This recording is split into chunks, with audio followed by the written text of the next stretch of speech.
నేడు అమరావతికి bill gates. ఒకప్పుడు బిల్ గేట్స్ రావడం గురించి పెద్దగా చర్చ అయింది. బిల్ గేట్స్ లాంటి వ్యక్తి ఒక అపాయింట్మెంట్ ఇస్తాడా? నిజంగా ఆయన ఆన్ ది వేలో నడుచు వెళ్ళిపోతుంటే 10 లక్షల క్యాష్ అక్కడ పడితే బెండై తీయడంట, అంటే ఒంగోని ఇలా తీయడంట. ఎందుకంటే ఒంగుంటే అక్కడ ఒక 2 సెకండ్స్ టైం వేస్ట్ అవుతుంది.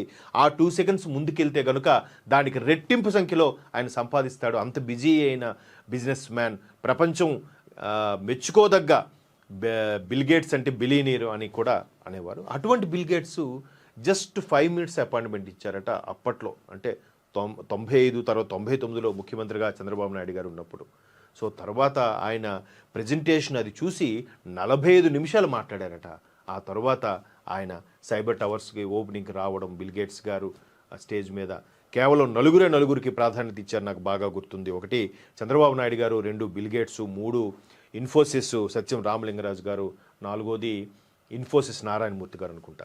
సో ఈ 4 వరకే ఛాన్స్ ఇచ్చారు స్టేజ్ మీద. అప్పట్లో ప్రతిపక్షంగా ఉండే కాంగ్రెస్ వాళ్ళు కూడా విమర్శలు చేశారు. ప్రధాన ప్రతిపక్ష నేతకు కూడా ఆహ్వానం పలకలేదు. మొత్తం యుఎస్కి సంబంధించిన విషయాలు కూడా బిల్ క్లింటన్ వచ్చినప్పుడు ఇవి జరిగాయి. ఆ తర్వాత బిల్ క్లింటన్ కూడా ఎందుకు వచ్చారంటే బిల్ గేట్స్ గారి యొక్క దృష్టి ఇటు అప్పుడు ఉమ్మడి ఆంధ్రప్రదేశ్ పడిన తర్వాత బిల్ క్లింటన్ గారు రావడం, బిల్ క్లింటన్ గారు స్టేజ్ మీద 4 రావడం, అప్పట్లో పెద్ద ప్రపంచం అంతా ఒక్కసారి హైదరాబాద్ వైపు చూసింది. హైదరాబాద్ అని ఒక సిటీగా గుర్తించడం జరిగింది ఆ టైంలోనే.